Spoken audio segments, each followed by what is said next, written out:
বরগুনায় জমিজমা সংক্রান্ত বিরোধকে কেন্দ্র করে সাংবাদিকসহ ৪ জনকে পিটিয়ে আহত করেছে প্রতিপক্ষরা। আহতদের মধ্যে সাংবাদিকের বাবা এবং ভাইয়ের অবস্থা আশঙ্কাজনক।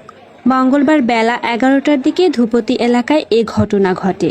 বরগুনা সদর উপজেলার গড়িচান্না ইউনিয়নের ধুপতি গ্রামের ইউপি সদস্য কুদ্দুস মীরের পক্ষের সাথে ওই এলাকার সাংবাদিক জামাল মীরের পরিবারের দীর্ঘদিনের জমিজমা নিয়ে বিরোধ চলছে।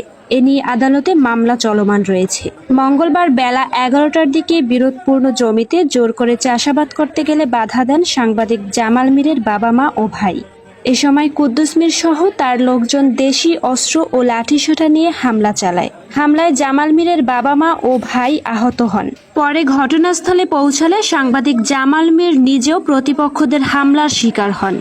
আহত ৪ জনকে বরগুনা সদর হাসপাতালে ভর্তি করা হয়েছে। এর মধ্যে সাংবাদিকের বাবা এবং ভাইয়ের অবস্থা সংকটপন্ন হওয়ায় তাদেরকে উন্নত চিকিৎসার জন্য বরিশাল শের-ই-বাংলা মেডিকেল কলেজ হাসপাতালে পাঠানো হয়েছে। তবে এখন পর্যন্ত এ ঘটনায় থানায় কোনো মামলা দায়ের হয়নি। জমি জমা নিয়ে আদালতে মামলা চলে।